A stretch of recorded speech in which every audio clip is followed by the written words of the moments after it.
Kathy should be moments out. She said she was 10 minutes, 10 or 15 minutes away at 10 up, so she literally was racing in the door. Various members have to scamper at various times. Let's go ahead and begin, and then we will catch her up when she gets here. So we will call to order the MPO meeting of February 27th, and we'll begin with matters from the public. So who would like to come and speak with us? Please come in. We will be ready to take notes. Good afternoon, everybody. I'm Peter Krebs from Piedmont Environmental Council. Thank you for having me, and it's always a pleasure to talk to you. On the agenda today is the Jefferson Area Bike Pedestrian Plan, which I've been very blessed to be able to watch the TJPDC work through for more than a year now, and it's a good plan, a lot of work, and hopefully you've read it and there'll be some good discussion.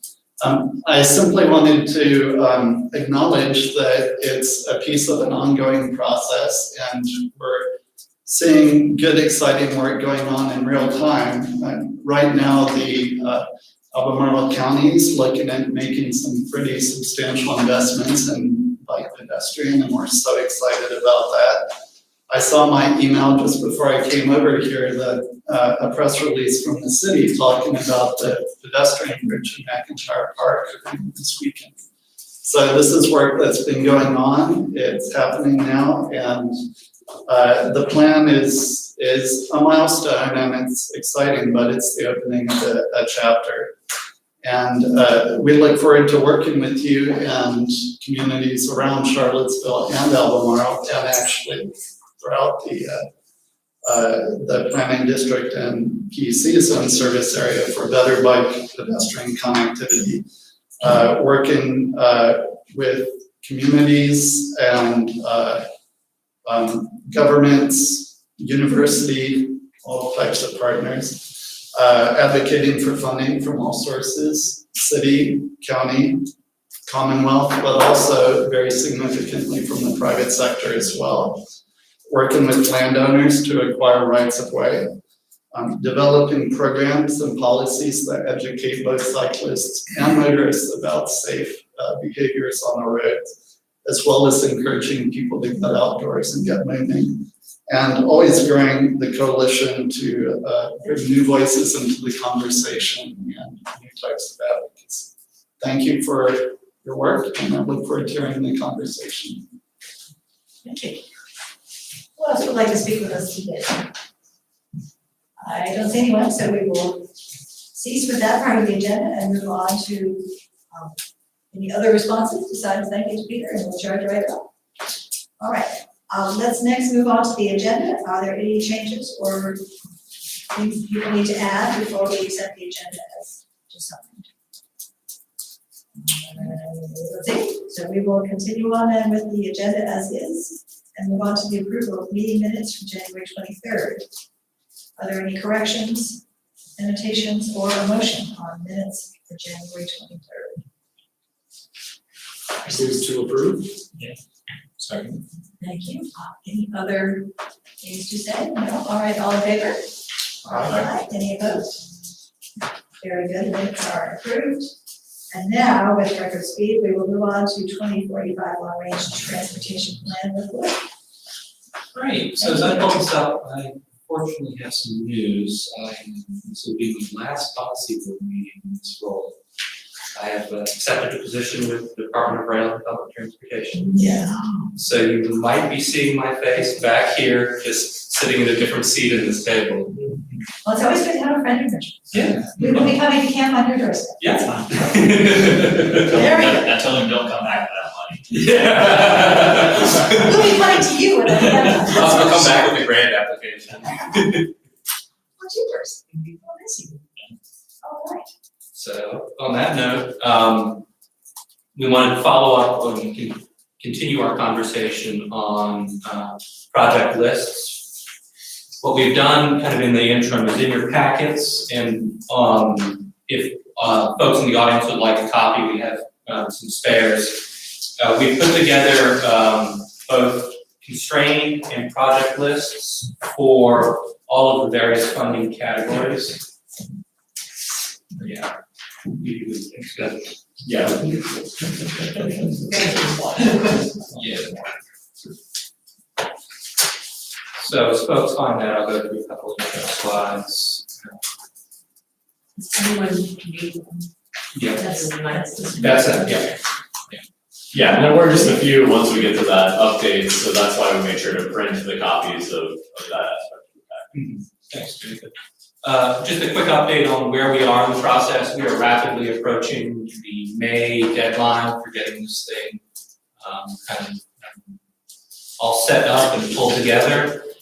In terms of our step process here, we are fully within this constraint project based on available funding. That's kind of the conversation we've been having now for the past 2 months. Kind of a different way to look at it, again, is by federal statute, we have to constrain. However, what's really important is that we get the right projects just listed in the plan in terms of teeing things up for smart scale. When we do apply, when we get funding, there's always the opportunity to shift funding around, not really between categories, but which projects are kind of being pulled up onto the constrained lists, which is what we really think of probably as like the priority list.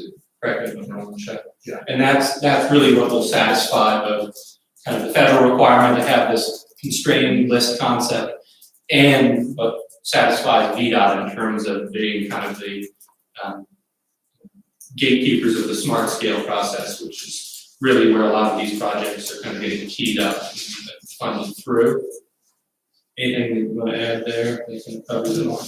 And basically, just to reiterate, some of what we have done before is everything that we looked at earlier in the previous list will still be in the plan. It'll be included in the vision list, so if we want to pull one of those into the constraint list in the future, it would be an easy thing to do. So we're not losing any of that previous work that we've done so far. Unless the project was explicitly removed, an example being the concept of widening the 250 bypass that has been explicitly removed from the vision list at this point. There's no project that should be listed there. Okay. Funding, estimated future funding, this is just a refresher. We've had this one up for quite a few meetings now, and that's kind of how everything breaks down in terms of funding the categories, and the lists are constructed around these dollar amounts in these categories. So some updates since the lists were published. Roadway multimodal vision list. Give people a page number. Starting. Well, it's appendix or attachment B in the packet. Okay, got it. This changed slightly from the last time we showed it to you. There were some cost changes based on some discussions with VDOT and some of the project sponsors. We had to increase the dollar amounts. Primarily for the Fifth Bridge McIntyre project, our original cost estimate for that hadn't known what the project would involve. So since the study and report for that project had come out, we were able to update the cost estimate, which increased the cost estimate for that project, because it was including some of the R cuts that are being suggested as part of that project. We had a name change, we had omitted R20 from the vision list, which is the Free Bridge study, which has now been added back on, and removed originally the electronic packet was listed as a project, and it's not a project, it's vision itself. And that's kind of where that was just setting the stage, so we can jump over to the actual list. Go ahead, Chip. Okay, so at the last meeting, we talked about Eastern Avenue being brought back out of the attic and put on the list for, rather than being on the vision list, but now it's back on the vision list. So what's going on with that? If you look at kind of the overall process as we referenced here, so in round 3, the sort of final scenario, there were a number of projects included, Eastern Ave included in that final scenario. And then to go to the constrained, a number of those projects had to, or, you know, there needed to be a reduction in the number of projects from that final scenario. So, you know, I don't think it's a stretch to say that that final scenario, round 3, where Eastern Avenue was included, was kind of the consensus of this board as far as the regional priorities. But then because of the fairly low, relatively low numbers that we're trying to constrain to, a number of projects that were part of that final scenario were not included in the constrained list.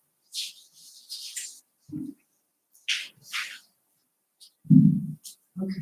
And So all the components of the original hydraulic 29 are still there.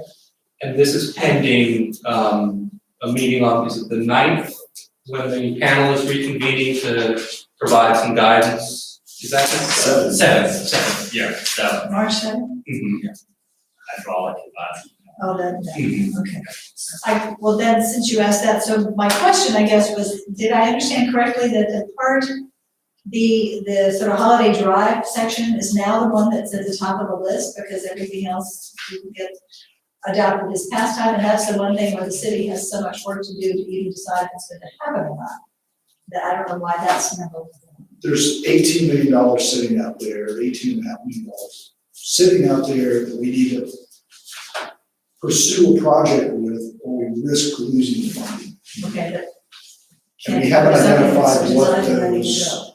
we haven't gotten to the point where we know what we want to move forward with. This meeting is going, we're going to discuss that to see if we want to do, where we want to go with that money, so that we don't lose the funding. But it's gotta be around 29. Yeah. I understand, I mean, there were a whole lot of other components that are actually, haven't had local approval, whereas I understand that you all still have a lot of decision making to do about what's gonna happen between Hopefully and Blackburn. And so that's why I was asking what the state of those decisions is and whether that's gonna be ready, so it doesn't.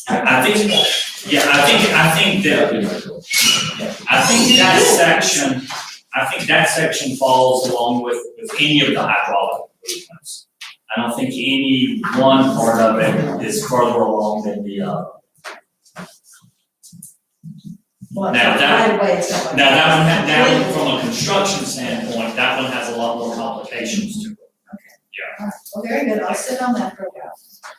But I do think, and let me make sure both, Wood and Jacob, if we wanted to, with the Eastern Avenue as an example, this board can certainly move that off of the visioning into a higher priority. We just have to move something out of the higher priority that's there now and move that to the visioning list. We can still do that. We just need direction. That's the interpretation we've gotten from talking with Chuck, is we can't change the dollar amounts, but we can change whatever is listed to equal those dollar amounts. And one way of thinking of it is, if it's in the visioning list, it does not preclude in any way, shape, or form a locality or the MPO from pursuing an application to smart scale for that project. You said that's 2 more years. guarantee, minimum, right? Because you're not doing it It's next year. 2 more years until we know about funding, but in reality, it's probably 6 months before we're actually starting to think about applications and really review projects. I think there's a lot of interest in making sure we have a really effective timeline, so we're not running into what we ran into this round of Smart Scale, where there was a lot of pressure on Chuck in particular with getting all these application cost estimates were a big push at the last minute there, to make sure we have good information and good project scopes well in advance. Also, so we can hopefully understand better what will perform well. Yeah, I think we have some homework to do on the whole evaluation process that I emailed you all about after the last meeting, because of the way the numbers and the residences, we're talking about 20 houses when there's 500 that have to benefit from that bridge, for example, because of all the approvals that have been given in the last 8 years based upon the fact that the bridge is going to be there.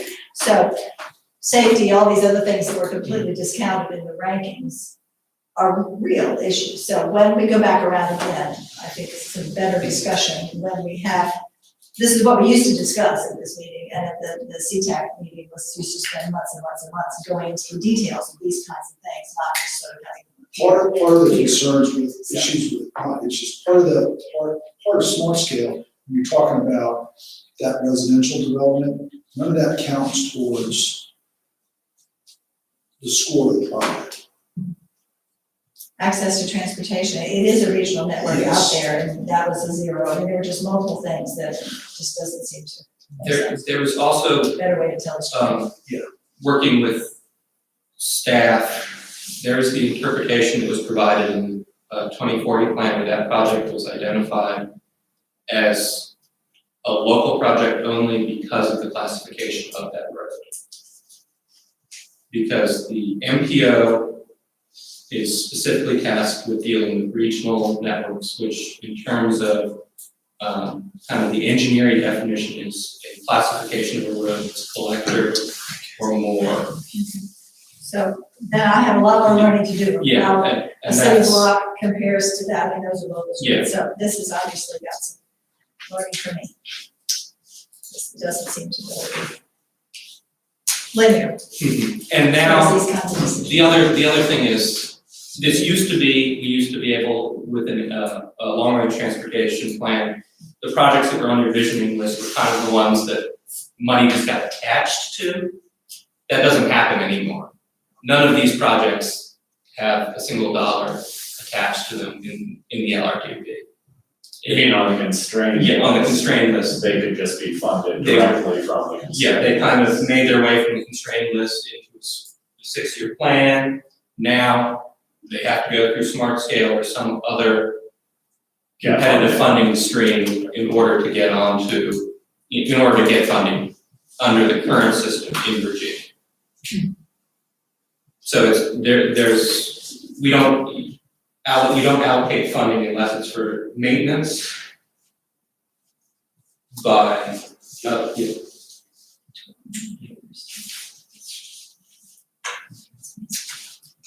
And even that. Madam Chair, I have a question. Please. So how do MPOs submit critiques to the state about Smart Scale?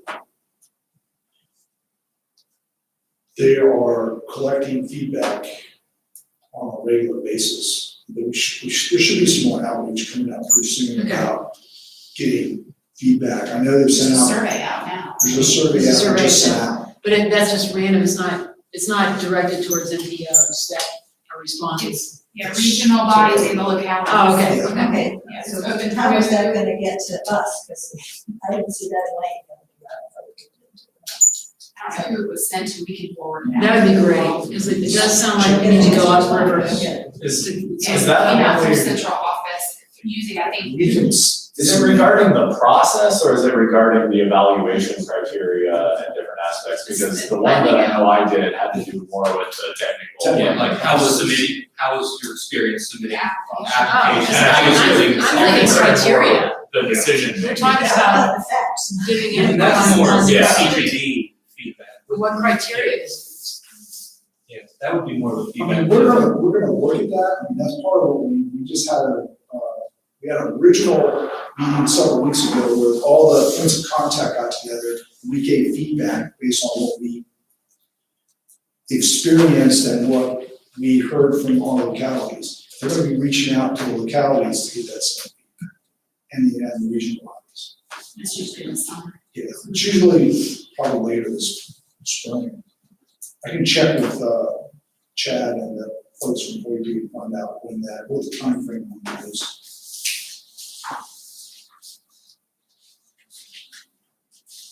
Very good. Other questions? And we will make sure, as soon as we hear of anything, put that on the agenda. Very good, thank you. Okay, so we sort of interrupted you in the middle, so go. Oh, that's fine. No, this is ahead. perfect. So roadway constrained draft list is 95% hydraulic road projects. That's all the R3s are the hydraulic road project concept broken into its kind of components. This is all subject to change based on input from that hydraulic panel next week. The reason we did that is because this total cost of the hydraulic project exceeds the estimated amount available for constraint. So the only way we could constrain it is break up that hydraulic project into appropriate pieces that could go into multiple constraining buckets. So we put, where possible, intersection improvements into our intersection constrained list. And kind of detailed all of that. That left some money, and looking at that last round of projects, it's determined that probably the best way to do that is allocate the remaining money across 2 projects, one in each jurisdiction, and that's what we've done here, which is West Main Street multimodal and the Hillsdale Drive to Raya connection. West Main Street was the project for, hopefully we can, that one's gonna get selected. Well, We'll provide a point of clarity on that one. right, so as you know, one phase or a section of West Main Street was funded this past time in Smart Scale, but there are remaining phases. So that the cost estimate here represents the remaining phases. Oh, so R6 is not what you're doing now, it's sometime in the future. Correct. It's the remaining, it's But phase 3 and 4. Correct. But that's a placeholder that's holding that money for those, they're not going to be. Well, it's, I mean, it's constrained funds for that, it's Not holding any It's not money. holding money, it's just saying, of the funding we project that we may receive, we're prioritizing this project as one we want to get that funding for.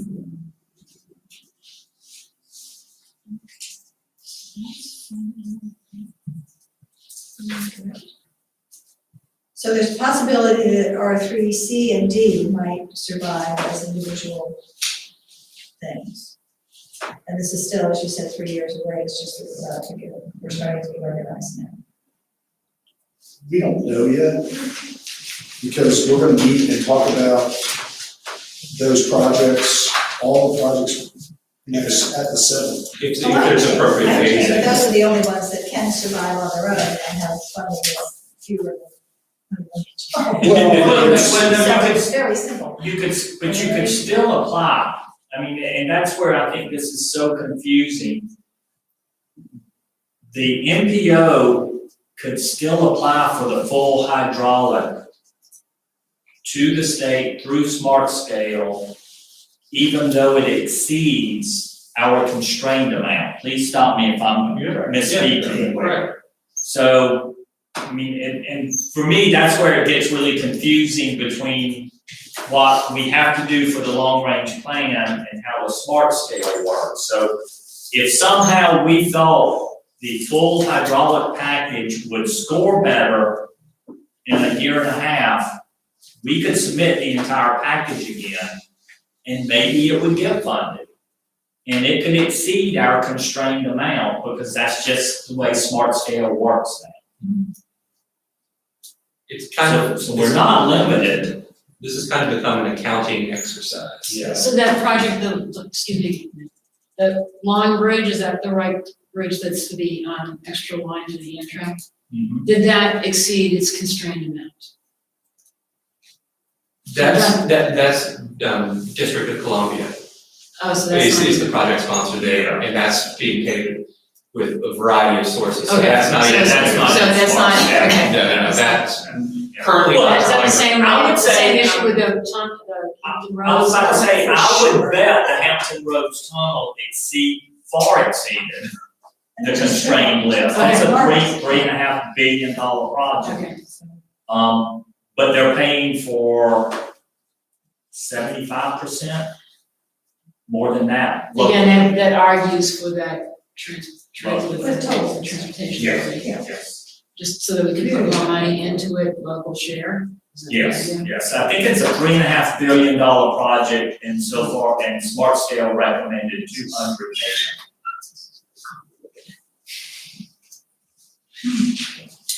All right, And the other we're thing set that up, we'll might, wait for the other thing that might come out of this is we don't know what's gonna come out of the county. We may have some other project that may come to the surface that may not cost $50 million, that we can fund with that money. We don't know what that's gonna be. So we're gonna have, that'll be part of the discussion we have,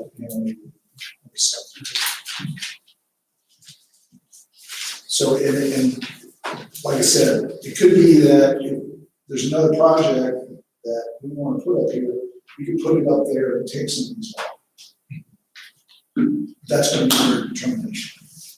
And if the town wanted to, they could take their 18 million and put it towards sewage, if they want to. Yes. That is. So that's roadway kind of priority constrained list, zeroing out, so we got it, we have no negative dollars and no dollars left over. Here is our vision list, so this is all the other projects, roadway related, that are kind of reached the level of regional or a priority. Top of the list are 2 through our 20 are ones that we discussed and evaluated and analyzed over the past year. The C 1, 2, 3, 4 are projects pulled from Charlottesville, directly recommended by the staff. A1 is a project that was on Albemarle County's top 20 project list. So that was included there. But that's gonna be funded by your own share. It's fully funded. Fully funded, Take okay. that right off. Oh, okay, yeah, that can be dropped right from the list. How do we take the money and put it on the bridge? Yeah, but these have no money attached. Yeah. Right. I'm just dreaming here, that's all. Stuck in the rut. But, Ian raises a good question though, about the discussion about the revenue sharing sequencing. When can any of these be eligible for a revenue sharing competition? And how do you compete for that? These can be submitted for revision. And who does that? The MPO or the locality? Localities, It's a one-to-one match. You have to have one match. Because the LA Avenue keeps coming up on our radar screen, no one's dealing with it. And by having it listed in the plan, it provides that checkbox that's probably part of the revenue share application. Is it in a local plan or a regional plan? Attachment C, these are the intersection constrained list projects. These are just the intersections that make up the hydraulic area project. And because we do have quite a significant intersection need, as per Chuck's recommendation at the last meeting, the vision list is made up of projects recommended by the local governments, as well as intersection locations where we know that there are safety deficiencies, and this is measured. STARS is a VDOT program where they evaluate safety. They statistically rank intersections across the Culpeper district for the number of crashes and the type of crashes that are occurring. We took the top 100 that fell within the MPO and added them to this list. And again, this could be submitted for either revenue sharing or smart scale? These can be submitted for, even if you guys wanted to submit something for AIDS, you can submit Some, what? HSIP. HSA, which is safety, money, safety. And I believe the localities have gone after safety monies pretty aggressively in the past for things like this. Can I just, this would be like a typo thing, the Ridge and Monticello are listed twice with their swaps. Okay, yeah. But is that technically, does that mean, is there like two parts of an intersection? No. That's like a, I don't know, maybe No, that's just. there are two sides, one person looking at the project just one way and somebody else looking at the other. Well, no, because it's relevant because the Ridge streetscape, which we just heard about in council, is hugely important, and that's a major priority because the safety issues, we had a lot of members of the public come and talk to us about it. The intersection, because it's a big intersection now to get across. But I think going down to Harris Street, we heard from folks in Harris Street with that list of the whole. Yeah. Issues. It's pretty key.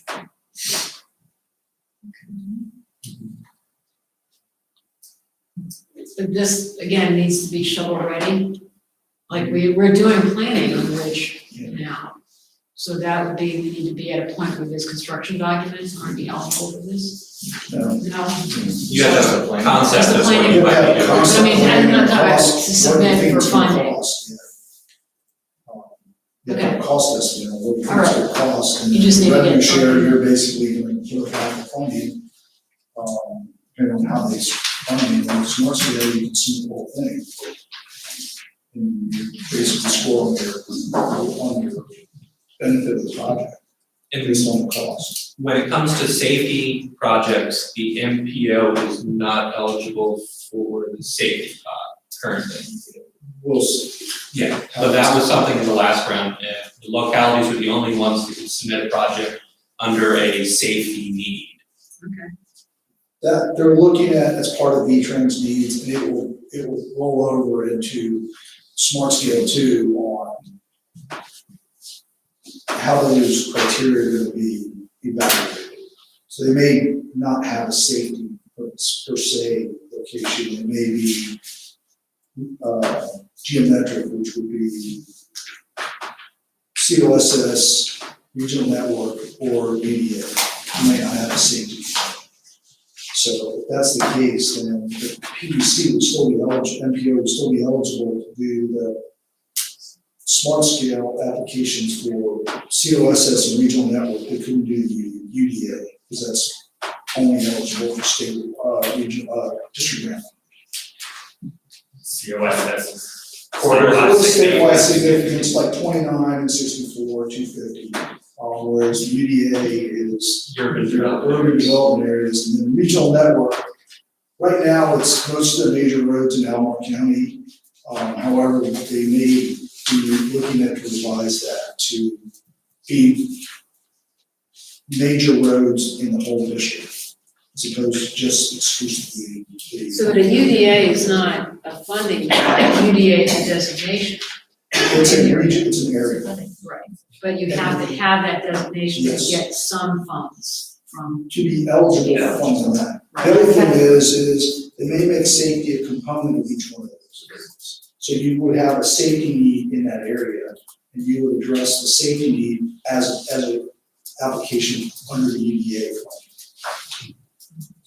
But more to come on that as part of the V-Trans update. V-Trans is the statewide transportation plan that VDOT is rolling out, or OIP is working with VDOT and all the other related agencies to do an update process. We're hoping to The have, name you mentioned? WIPE, Office of Intermodal Planning and Investment. Oh, I thought you were saying the name of a consultant. Oh, Who is that? So WIPE is the group under the Secretary of Transportation that now is charged with doing a lot of the state level planning coordination. they run small scale program. So nested with them, in them is VDOT, DRPT, Port of Virginia, Virginia Space, which I didn't know existed, the Motor Vehicle Licensing Board, I think, and one other. Yeah. Acronyms. So intersections, bridge projects, we've had some conversations with Chuck on bridges, and the current recommendation is we have a concept of how much money we have, which is about $101 million for bridge rehabilitation, maintenance, and repair. And in that area is to list all of these. And Chuck mentioned that the way they distribute bridge funds there's a lot of pieces going on right now in terms of review and changing that, and that just having this listed tees us up to get bridges funded as things develop there. You want to try to? This is similar to how we did it last time. We just got a shorter list because when I went to the bridge section and got the list from them, they had a shorter list. This is just what we did is anything that's not in good. We actually have 2 good bridges on the bottom, and that's because we listed all the poor and fair bridges that are in poor and fair condition right now. So these are the ones that have needs in the MPO area, and that we will be looking to address over the next many years, basically for the life of the project. Are there gradations, are there gradations within Ford, where everybody's talking about infrastructure, where there's like ones that are approaching? Belmont, obviously for us, it's not usable, some of it, one side, and you get to that, so is there? This is just the overall rating. They're evaluated by substructure, superstructure, and deck. So, and the basically score is the effect on our performance is on deck area. So the more deck area we have, What is deck area? it's the surface area of the deck. of the What we bridge. drive on. So that affects what our overall score is for the region for performance. Okay. So what we basically do is any one of those components could cause the project to be poor or fair or good. So if any of them drops below a certain level, it will drop it into that next category down. So it could be one of them, a bunch of different things. And it's not monies for building new bridges. It does not fund, a brand new connection is not this category. This is about maintenance and repair of existing bridges. My understanding is Blair Park is done. Because it was closed for 6 weeks and it's now open, so I assume that it is. But you can check on that. I do have another question, it's kind of a bigger picture question. So do we have any metric that tells us of all the infrastructure projects we have, what percentage actually has gotten funded over the, the course of the last 5 years? I mean, I'm getting the sense that like a real small fraction of what the need is actually getting paid for. A great, easy to quickly visualize metric is looking at what we looked at last time, which is that total application amount to smart scale versus the dollar amount of available funding. And you're talking order of magnitudes in difference between those numbers. And that, because of smart scale being very much a data-driven process, it has weeded out a lot of projects that might have been considered so-so at one time. So it's a good good way to look Can you at. send us those numbers? I'm just. Sure, yeah, just to make sure that that's. Because then that will give us a ratio. Yeah, and it's, How woefully behind we are in funding our. Well, I mean, we had, let's see, 40, right here in front of me. We had Well, in the 42 context of projects, and it's statewide, 300 and some, 370 some million dollars of projects. We funded 4. And we did $20 million. So we get $20 million to fund projects, and we had almost $400 million in allocations. And then statewide, that In the was district. $750 million Yeah. for funding with about almost $9 billion in requests. Okay, So- I'm going with it. So it's not that, yeah, we have one that needs, it's just, there's only so much money. No, that's what I'm saying. Yeah, I just, I'm the trying to get a gap handle we of how need much and more money we're. And that doesn't address pavement and bridge And that's not That's a maintenance. separate program. Those are new demands. And when you look at it in context of smart scale, you remember the first round, it was for funding for 4 years. You had about 1.8 billion, if I remember correctly. In the second round, there was about 750 million, but 300 million was given back from I-66 after they had the proposals. The concessionaire was given 500 million to the state. So they didn't need the smart scale money, they got $1 million. So you had about 1.1 billion. In this round, that 300 million didn't come through, so you're back down to about 750 million. And I know all the localities are disappointed about the number of projects they got, but it was the limited funding. It wasn't necessarily that, certain people were putting in for projects and they weren't getting funded. I mean, most of the projects in our district have a benefit that was a little bit higher than what round 2 was, but they didn't get funded just because the money didn't go. I would probably make an argument that while it could go either way, if you're looking at that statewide comparison, one argument could be made, some localities may be putting in marginal projects. I don't think that that's true. I think it's the opposite. I think even with those numbers, there's a larger need than was submitted into Smart Scale. For instance, we did not submit Exit 118 this year. That's a $140 million project that we knew would not score well, therefore we didn't submit it. It's still out there, it's still a huge need that wouldn't even be included in those numbers. So I think that gap is even wider. Well, there was a project, application limit too, which sort of Yeah. limited what everybody could submit. Which, that would have just made it more, there was. Well, I guess the only thing that keeps me from slitting my wrist altogether is that when we think back to the projects that were funded in 29 Solutions, they were in our list for 25 a years. long time. None of those were new projects pulled out of the air. They had been funded, unfunded, forever. And we finally got them. So we have to take a deep breath in some way on that and enjoy it every day. And just having seen how great the improvements were, it's why I'm writing, we did at least a little something on hydraulic first, because that was the big argument to begin with, of which one was going first. There were a whole bunch of us who wanted hydraulic first. And we just hope we'll get there. So it's good.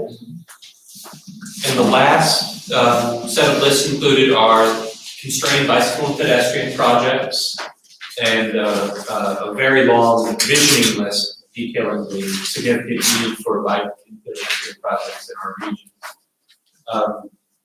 These represent the majority of Tier 1 projects that were identified in the bike and pedestrian plan.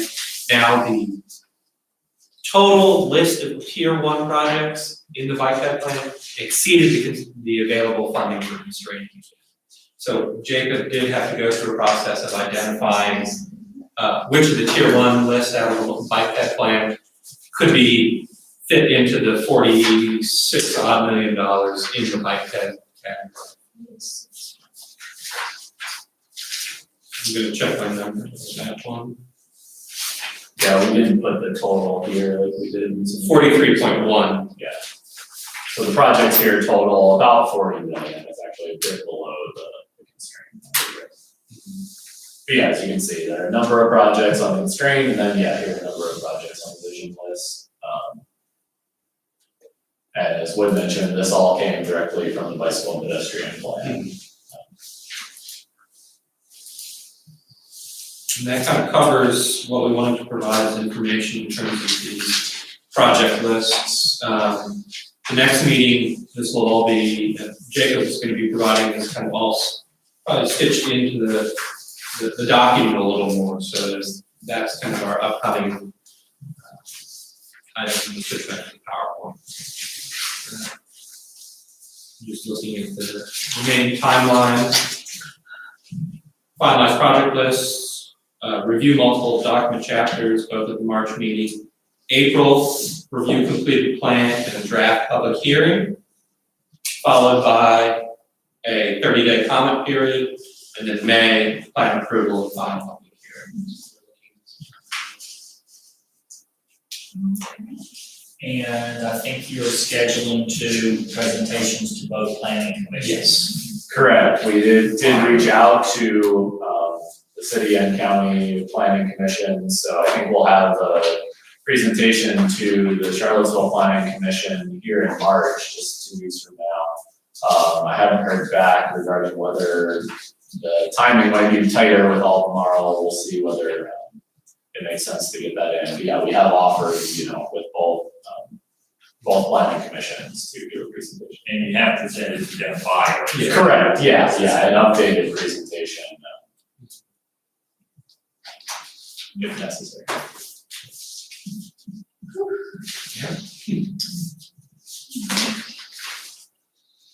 Very good. Other questions from Wood on this section of the agenda?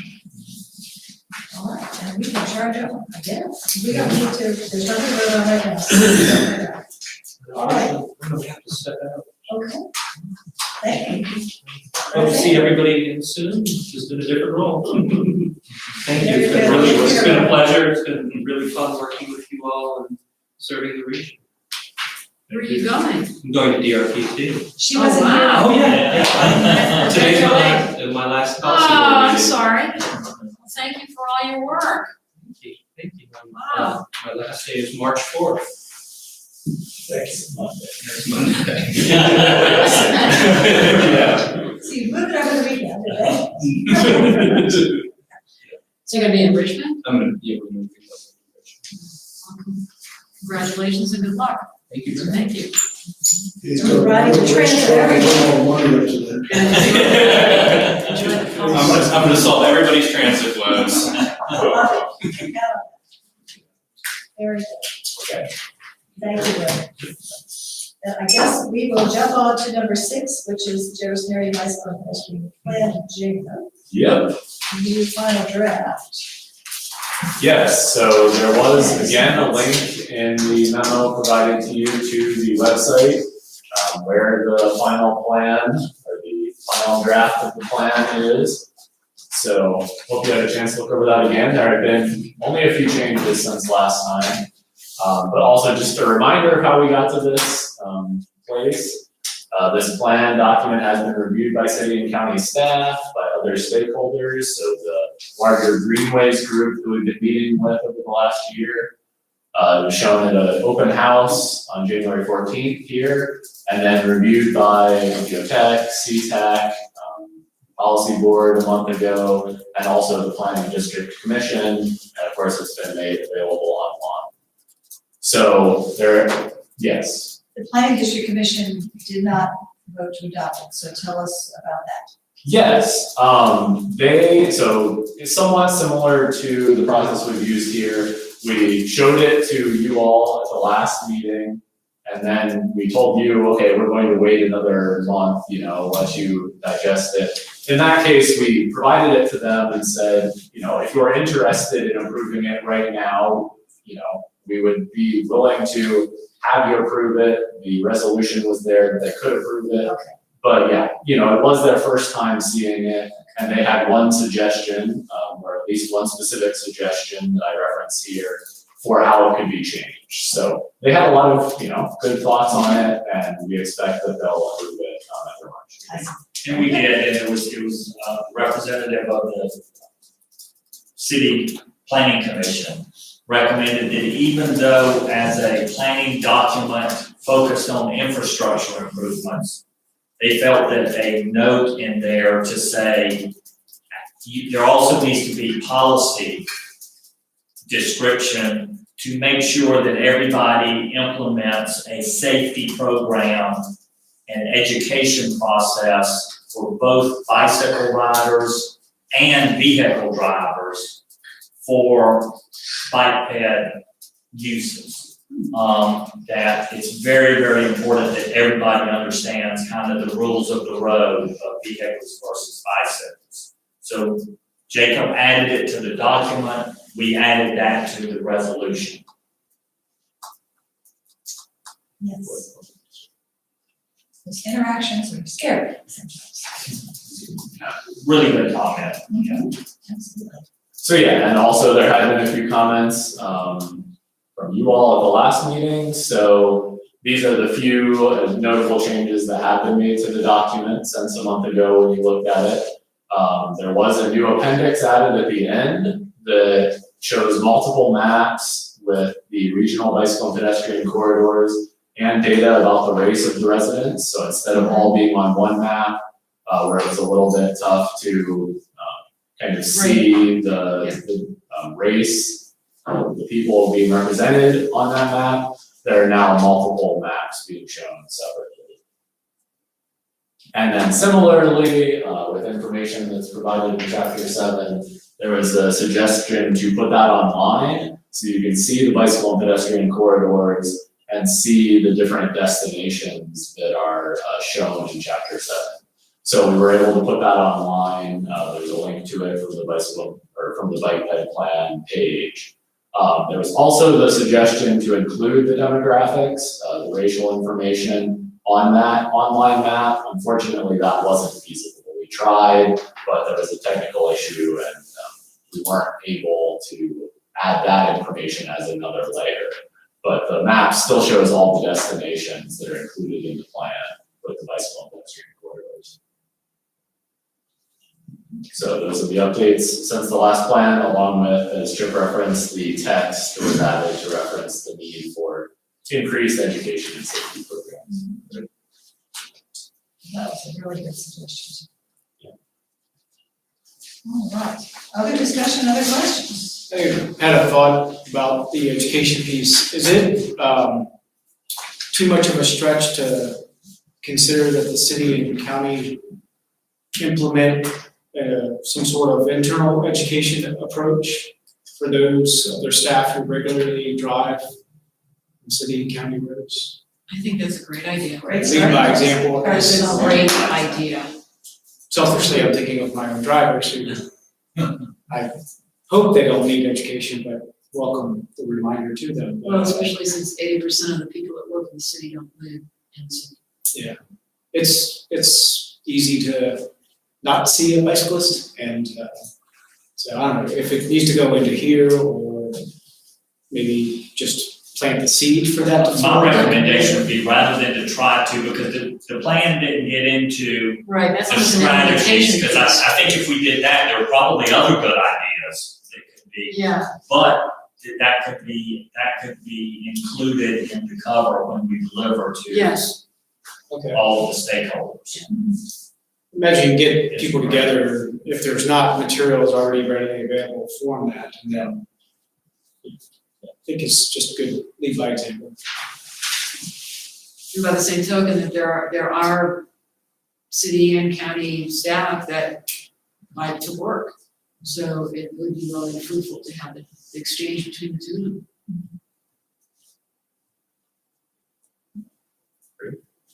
And walk. Thank you. Good. More discussion or consideration of approving this today, folks? What's our will here? Is there a motion? I mean, is there a resolution? Yeah, a resolution was included in the packet. I move to adopt the resolution approving the 2019 Jefferson Area Bicycle and Pedestrian Plan. Second. Excellent. Any more discussion? All in favor? Aye. Any opposed? Very well, we have adopted the resolution in favor of the Sherry White Federal. A long time coming. Yeah. Well, it's a great resource, and hopefully we will make some progress on implementation. That would be exciting. Very good. I do have the last slide on next steps, so great to see we've already completed, the first step there. Sorry, I jumped ahead. No, this is, the additional steps, so the PDC will be, looking at it next week, so their second time seeing it. And then copies will be provided of the plan document to local governments, VDOT, and other stakeholders. Obviously, it's already been available online, but we'll be making sure to pass that out to everyone involved. And as has been mentioned, when requested, we'll be looking to present this plan to city and county planning commissions, potentially to the council and board of supervisors. So yeah, that will be in the works as necessary or as desired, along with other transportation decisions. I think you already provided us the GIS layers of all the mapping. Right. All the information. So we have that. Now, I don't want to miss the last bullet point there of this plan had an extremely robust civic engagement portion. Peter, hundreds of individual contacts. Oh, thousands. Hundreds of meetings. Yes. That was made possible by the partnership with the PDC, MPO, Piedmont Environmental, and funded by the Charlottesville Area Community Foundation. The long-term effort of this is to make sure that when that funding goes away, this plan is now in all the stakeholders' hands, that momentum continues. And so that's kind of the ongoing process, is coming up with a program that will make sure that stays intact and continues to work to find funding and support for all of these improvements. Very good, well, there's our challenge right there. Yes. Keep it live. So to make the request, to get it in front of the board, I sent a request. I sent it to Chip, and do I need to be doing that a different way? Because it says when requested, so we kicked that off, but I don't know if I did it the right way. That's it. I would say, kick it to Claudette and say, please find a place on the agenda to put this. And we'll make that request now that it's. I did not do that on behalf of the planning commission, but I would presume our planning commission would do that as well. Yes. We could do it originally. So I'll make that request right now. Great. Thank you. Yeah, we are having a joint meeting with the commission sometime this spring, so that we might be able to. Right. Well, I guess we need to ask the same question from the city. We'll be doing the same. Thank you. That's great. All right. That's writing here. Feverishly here. So after the writing is done, we will move on to number 7, which is the public hearing on our TIP amendment. Jason will help us with that as soon as he's ready. Yep. So there was one request for an amendment to the TIP, so that's the Transportation Improvement Program. Plan Improvement Program. So specifically, this was an update from CAT indicating that some numbers that had been projected for fiscal year 2020, but rolling stock replacement, are no longer are changed. So there had been some estimated or expected funding, and that has now been removed. So you can see bottom of the slide, the very bottom is what was included in the TIP before, indicating a number of expected values where this column represents fiscal year 2020. And that has been updated to remove those values. So no money is expected for this category of money. Keep in mind, this is replacement rolling stock, so replacing buses. And the reason given for this is that CAT has no buses that meet the merit replacement standards. So this is not an update, by my understanding, that has any impact on, service. It's just a matter of the eligibility and expected amount of money for replacement buses.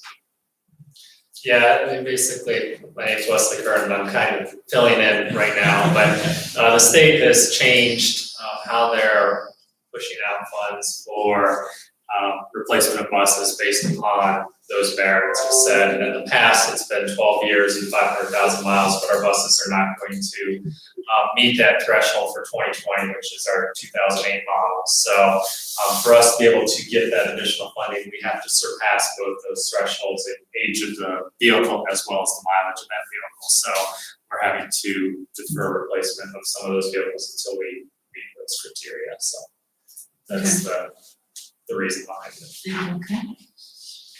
And there aren't any other buses in there, or any other rolling stock? Our tip adjustments won't happen until after DRPT releases their secure plan, which comes in more in April. All right, so more in the future on that. Thank you. Okay, great. And so we are gonna have a public hearing. Correct, yeah. So I will open the public hearing. Is there anyone who would like to address this during the TIP amendment proposal? The sad zeroing out of public funds. Okay. I see nobody, so we will close the public hearing, and that is now the notification from the MPO. Other comments, discussion, or a motion on this? I'll make a motion to approve the TIP amendment. Second. Very good. Any more discussion? All right, then, all in favor? Aye. Any opposed? No. Then that motion passes as well. Thank you. Thank you, Michael. My apologies. No worries. Goodness. You were here to vote, that's good. Okay, on to staff reports. Reports adjustments. Yes, so there's a threshold where if it's a certain level of change, it needs to be an amendment, and then other changes are adjustments where there doesn't need to be a vote of the board. So there were a few adjustments, and then, a few other items here that we'll work through. So, various adjustments included are listed here, including the Hillsdale Drive extended, Belmont Bridge replacement, and then also a few to transit. And then also the next item is safety performance measures. So the appendix of the TIP lists the safety performance measure aspect, so that was updated as well. I don't know if you have any comments. So are these changes in money approval or anything other, or code numbers, or what are we talking about here? I know Belmont Bridge, there was an increase in the cost estimate, so $2 million, I think, and that's what that one's for. It was within the sliding scale of the amount for that project, so it didn't qualify for the TIP amendment. Hillsdale Drive extended, I can't remember off the top of my head what it was. I think they were just shifting funding around and taking some funding that was because we're getting ready to close out that project, and it's just basically making sure the obligations were right for this year, so we can finalize that project this year. Then we'll have leftover money and we can spend on something. Yeah, it's not leftover. It's basically obligating some of the funding that we have for that project, so we can get more federal dollars. Good, okay, well, thank you. We should be more rush hours, so I'm glad to see they're on the list. Okay, very good, and Okay, then the next update, the safety performance measure. So this is one of the multiple performance measures required for the region. So we received new information from VDOT. I believe they even changed their methodology for calculating targets for the safety performance measure. So as the MPO had previously determined to follow the statewide targets for the safety performance measure, they're being, we have updated the MPO's targets to reflect the new state targets. These are also changes that happen in, they're like 2-year and 4-year targets, I think, for different things, so,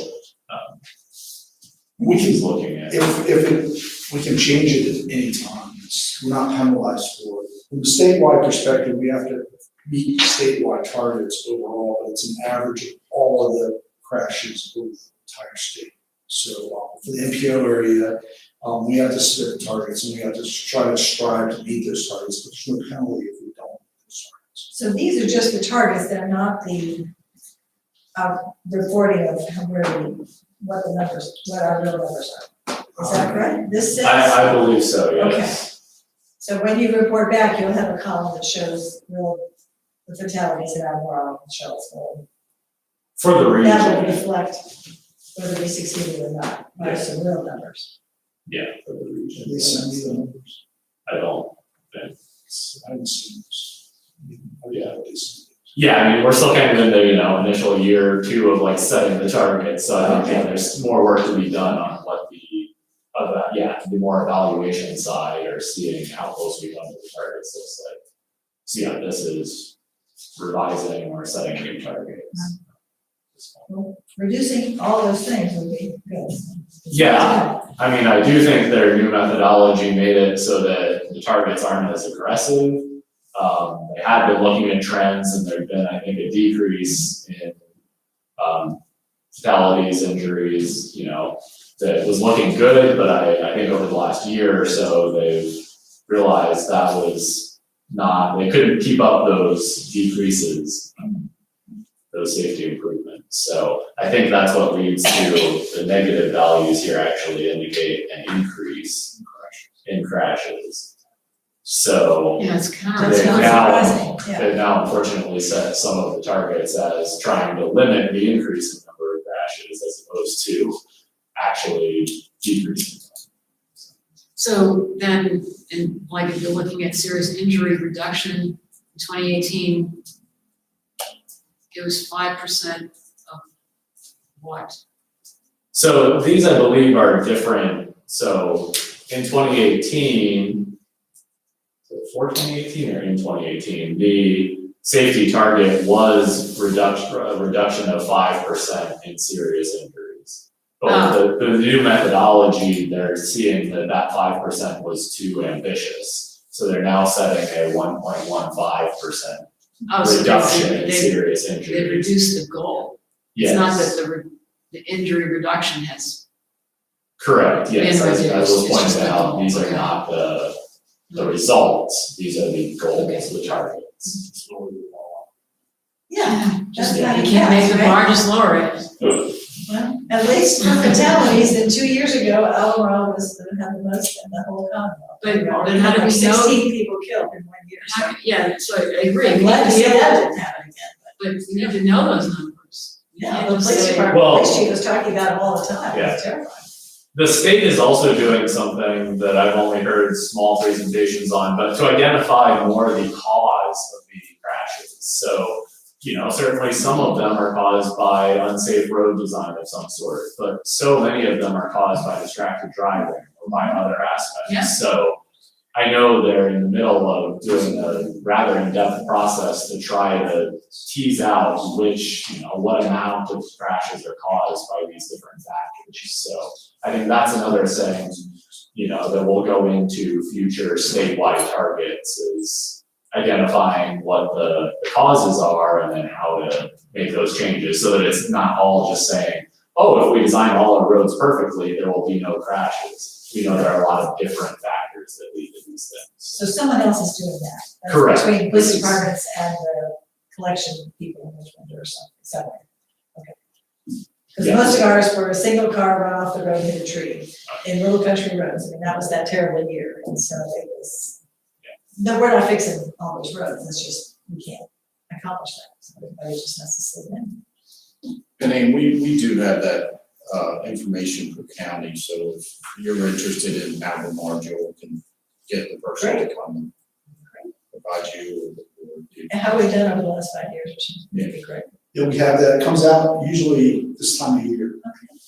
The new numbers come out for the past 5 years, because they change it, they update it every year as a new set of data. Okay. And it's Yeah, and a lot of that is actually public, and obviously it'd make more sense to get a direct presentation, but yeah, that just hasn't been complied. Yeah. Thanks. Thank you. All right, next on our list then is the Region 10 Community Services Board Transportation Service for Chip. Just informational, one of the things the planning district does is we're the region's clearinghouse for what's called intergovernmental reviews. If any local government or nonprofit is asking for federal funding for something, they have to send us a notice of what it is. We get that information out to our member local governments, just asking for comments as well as other stakeholders. This is one I thought would be relative to the MPO, where Region 10 is asking for some Federal Transit Administration funding for a new bus. I just wanted to make sure that you were aware of it. We sent notice to John as well, just to make sure that they were aware. We haven't received any comments back.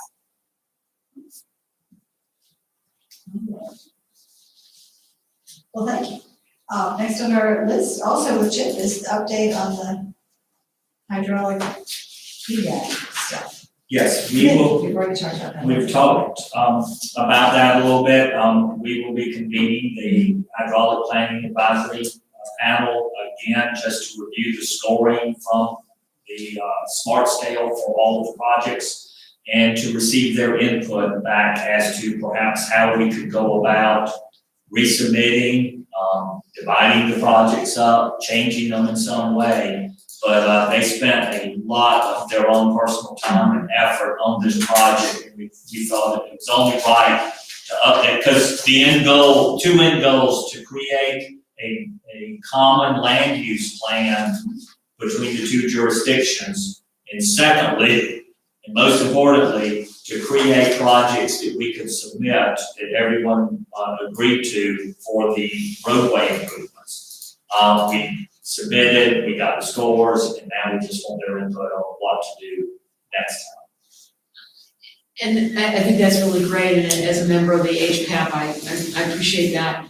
I'm getting the sense, even from some staff, that they can't implement the land use plan without the infrastructure improvements, and that's not the case, right? I mean, they even though they were done together, they can be done separately, implemented. So Yeah, I can think of why.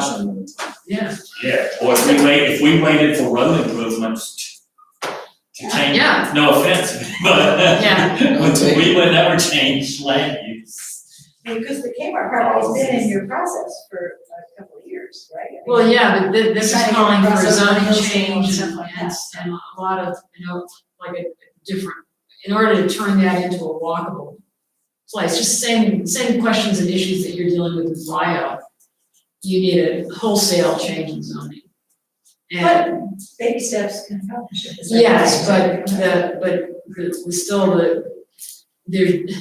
there is a sense that things were hinging on certain road improvements, and I don't think that's the case.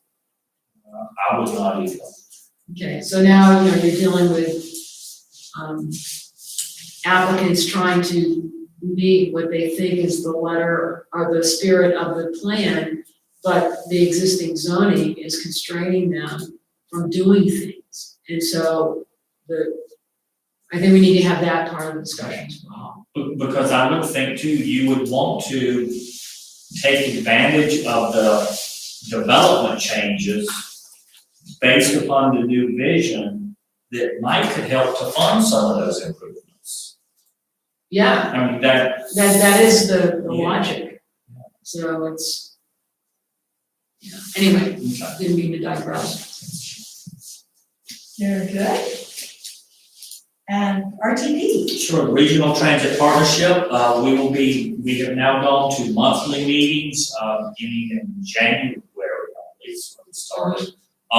But this month's meeting will be tomorrow night at 7 in this room. We have a consultant from Portland, Oregon, the Jarrett Walker Associates. Their local representative, Scudder Wag, will be here. He presented on transit at City Space several months ago with just a kind of a overhead presentation Tomorrow night, we will have an interactive work session, with about 24 participants. We filled out, Okay. our full amount. We will have a place for people to watch, the activities. But as I said, it'll be an interactive, discussion, with Jared Walker facilitating to consider and try to get our stakeholders to understand the difference between prioritizing coverage for transit versus ridership.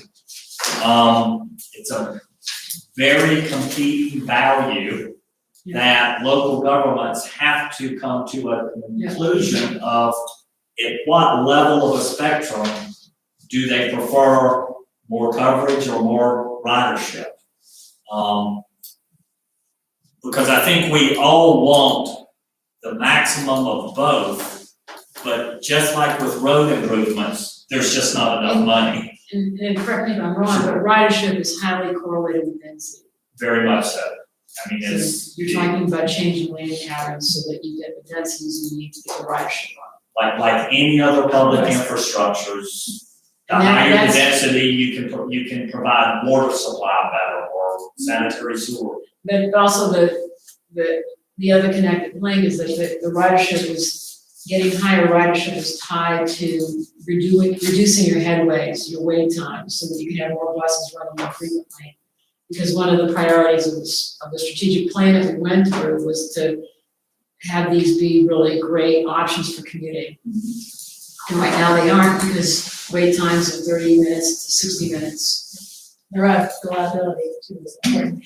So when the intervals, the headroom, headway, whatever you call it, which side of that formula is that on? Because the terms are different, Well, but you just said. The associated with ridership. headway is the Frequency. ridership, the Okay. ridership, the frequency. Okay, Coverage is the competing value of when you have the proverbial, single person household out in the country with no access to a car. They need to get to their job, but yet they may be a mile or 2 miles from the closest other rider. That's the coverage. that's not a bus situation, that's a. Well, I mean, situation. but Yeah, you, Alright. I don't want to assign values because Because those- you also have to consider the equity. A lot of times the disadvantage are the coverage area. Right. So it's not a right or wrong, local governments have to determine what their priority is and where they want to put their resources. And that's where we are here, is helping us to determine where along that spectrum we want to go. Because when you're giving your directives to CAP or to JOMP, they need to know what your priorities are. They can't be all things to all people without all money available. But hopefully there will be different categories, so people within a certain density zone have one mechanism to get the last mile for the most remote people, it's a different system altogether. And Otherwise, that's- it's meaningless. Right, and that's what I think you end up with is whatever is the not prioritized, you don't just exclude, but you find a different means. Well, that sounds like it'll be challenging. I think it's gonna be a very, very, very good session. Very good. Yes, and it'll be 7 to 9, and he'll be working to keep it within that time frame. We're coming straight from other meetings, so that'll be fun.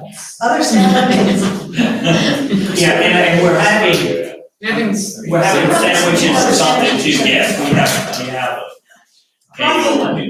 Good. Other staff updates for this afternoon. All right, other business. We talked about, March 27th is our next gathering, very good. And then we will move on if there are no. And I want to give Yes, the please. MPO an update on that USDOT grant. It's been moving fairly quickly, so there wasn't much time to give Chip information to share, and there's not much to share yet, but many of you know that Jaunt is working with Albemarle and Perot on a proof of concept autonomous shuttle in Crozet. Shortly after that, USDOT released a notice of funding opportunity for $60 million for autonomous driving systems. One of the possible demonstration aspects or projects could be public transportation. So that partnership is expanded to be Perone, Jaunt, the county, and the University of Virginia School of Engineering, as well as the bus vendors of Sunny Merriman and manufacturer Arbach, to submit a proposal for $10 million to perform that demonstration of autonomous operations for a 2-year period. The main intent of the proposed funding is to come up with the metrics, the data, the information that's needed to help with the rulemaking related to autonomous safety, regulations or whatever you want, classify it as. So that is the goal, is to put something on the road to interact with the existing infrastructure, to collect data and to deposit it up to the USDOT level to be accessed for further research and assessment. So it's coming together fairly quickly, and it's a fairly unique project. So I guess I'm biased to say that we have pretty good chances, but it's pretty interesting, especially the goal of it. The project itself has 3 specific goals. 2 of them are kind of mixed together in that it focuses on safety, and then it also focuses on the collaboration. So they don't want just an entity to go out there and operate something and that's it, they're the only ones doing it. They want that collaboration of different people in that transportation sector to weigh in on that. And that's why we pulled in like Arbach, the manufacturer, to be able to say, you can't put those components there, that violates DOT regulations. That's fantastic. Yeah, and then there's 7 focus areas, which I always have to get the wording right, but they are intended to kind of get you to go beyond just doing research and stuff, because they don't have that desire on this piece. It's more of the data to come out, but they want to know that whatever you're putting out there actually has some sort of significant public benefit, meaning that there's actually a real world practical demonstration. You kind of have to assess and address any other market failures. So in the public transit realm, most of it's just been the small little boxes that have been running around. So there's not a huge amount of information there. An interesting aspect is there's economic vitality, which is a weird kind of requirement. But the more I ask, the more I'm finding out that USDOT doesn't want to fund projects that then end up buying products from overseas. So they require that the program meets Buy America requirements. So like the vehicles that we buy, they're already meeting Buy America, but they want to make sure that any proposed projects aren't tapping into foreign product offerings. There's complexity and innovation or prototype stuff, but the really interesting piece that why it piques John's interest is that there's the focus area related to transportation challenged populations. So they want some aspect of it to include how the demonstration project can help assess how autonomous technology impacts that segment of the population. And they give some brief information in there, but like accessibility, usability, safety. But it's clear that they're trying to get enough information together to give more guidance. So we hope to be successful. So I'll have more information probably at the next meeting. The grant's due March 21st. So we'll have that a little more solidified. UVA has taken the lead, by the way. She did that. Great. They're used to going after some USDOT research monies and such. Exciting stuff That's nice. to get Good job on the road. Great, thank you. And other business. All right, then, any matters from the public? Anybody else have anything else to add to our discussion today? And I think we're done. We may Oh, wow. and have time to do other things. Like go to 2 more meetings. That's great. March 27th, all right, we'll get that. Thank you, everyone. That's great. Very different. Oh, I got it there. I just said, Your signature on the two things that were passed. Special tenor, Yeah, the grant would cover some of that, cover that. Do you want to use Around it. the 10 here? I'd be glad to.